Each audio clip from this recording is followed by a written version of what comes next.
Today I fucked up by not reading when my freaking appointment was.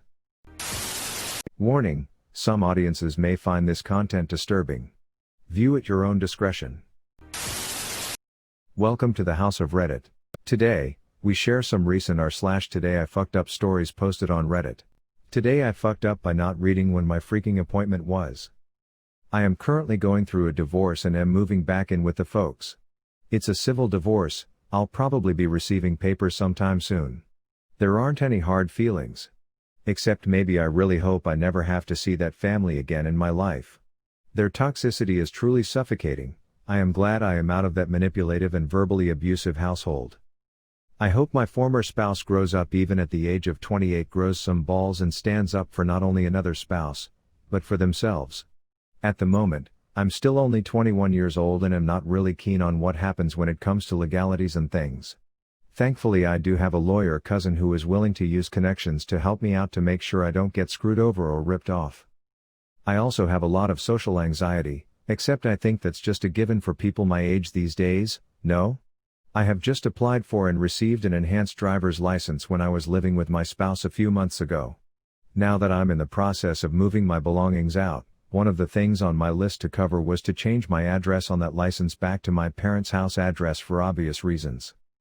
So last week I was figuring out how to change the address remotely, but because it's an enhanced license I have to change it in person for some reason or the other. So I ended up looking up hours or days in which the Secretary of State was open and saw that you can book an appointment to make the process that much faster. Setting my appointment, on the calendar and chart, it showed the next availability was the upcoming Tuesday.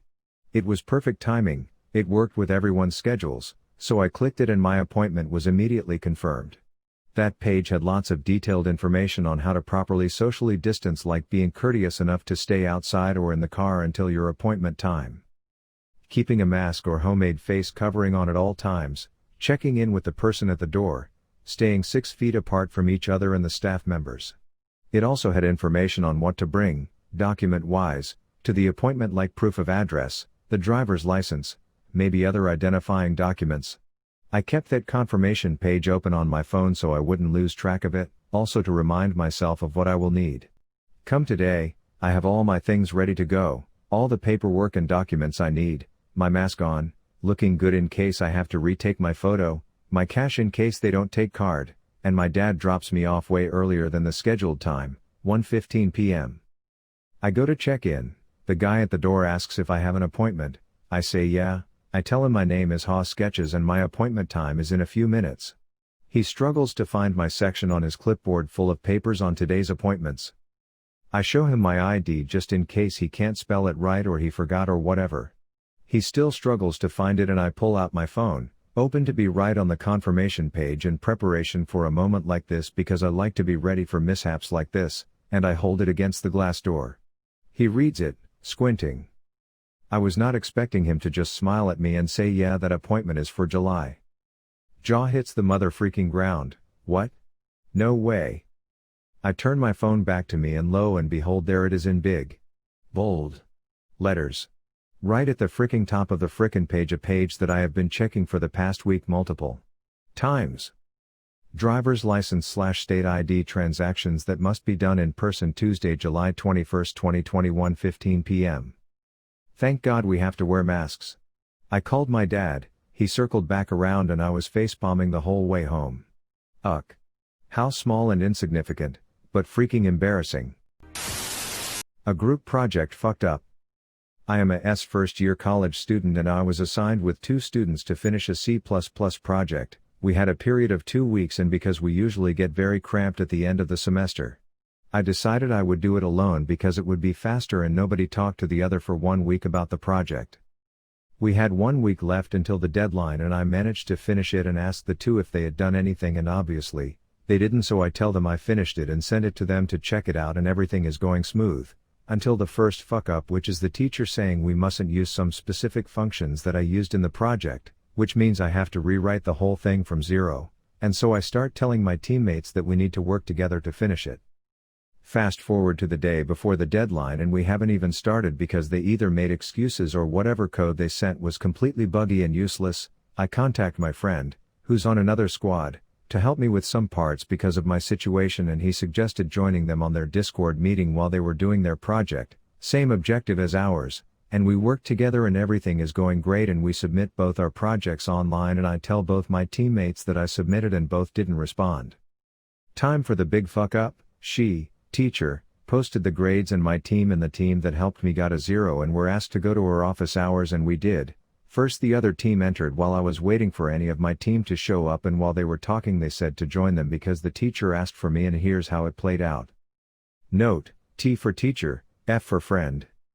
T, I checked both of your codes and they are very similar, they even have the same validations and mistakes. How do you explain that? Me, well teacher, I had a problem with my team and I asked for help from my F and he let me join them on their work, so I can see how they fix some of the problems. F, I saw him, me, troubled with his team and decided to help him because it would be impossible for him to finish it alone on time. T, I don't care, I can't allow for two separate teams to have the same code, and I mean the same. F, teacher, of course there would be a lot of similarities because we worked on it together. T, who copied who? Me, I did. T, the other team will receive 69 out of 100, phase 1 has 20% of the whole project, and you, me, will receive the same because of your situation with your teammates, after telling her about it, and you need to see me and your teammates to be asked about what you have written, and if any of you make any mistake you will get a 0 on the first phase, and of course, I don't want to see teamwork between two teams ever again. I then apologized for the other team to put them on a cringe, humiliating situation like that, and I truly didn't meant to put them in that situation, and then informed my teammates about what happened. Sorry that it turned out to be some sort of rant, and this long, but I really feel lost. Am I in the wrong for not doing it with them or for completing it at first alone? And I am very humiliated for putting the team that helped me the most in the spot, and I can't seem to forgive myself for that.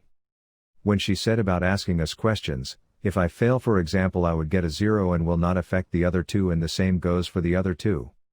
When the other team left, I returned to her and asked her for a way to maybe give us a chance other than extending the due date because it would be unfair for the rest, and she said she would question us about how the code works. I felt guilty that they would get a 0 because it might have been my wrongdoing that caused this, so I'm a little happy that they have a chance to get their marks, but of course every one of our team is getting reduction on their points. Another group project fucked up. So I agreed to be the vice project manager for a project. It's not for an actual class and was more like a voluntary exercise and learning experience. I've been pretty on it at the beginning and started to taper off as I let my team take more and more control. The deadline was today and I had already finished my part, and the group chat was quiet for a while since we all pretty much finished our parts by Wednesday. Someone else is responsible for submitting the project. I get home around 3 or 4 and put my phone in my bedroom to charge. My notifications have been silent because I turned them off because they were being distracting during an online meeting I had. Anyway, the deadline is midnight, but I figure all we had to do was submit at that point. Pretty much from 3 p.m. to midnight I missed a huge spike in activity as the group seems to all decide spontaneously to make a bunch of changes and proofread the paper pretty much all night. Meanwhile I'm in my living room watching Netflix until 3 a.m., the vice project manager not being a part of any of this activity. Apparently I was asked several questions and asked to do several things. I don't check my phone until 3 a.m., 3 hours past the deadline, at which point they've already submitted and congratulated each other for a great job which I wasn't part of. I feel so crappy right now having missed all that. That said, we never agreed to do this kind of long session at any time before now, otherwise I would have scheduled it and made myself available. But maybe I should have anticipated everyone would put in a lot of last-minute work. Uck. If you enjoy this video, please be sure to like, share, comment, and subscribe. If you have any suggestions for future videos, please let us know in the comments below. Turn on the notifications to know when we post new videos. Thank you for coming to the House of Reddit.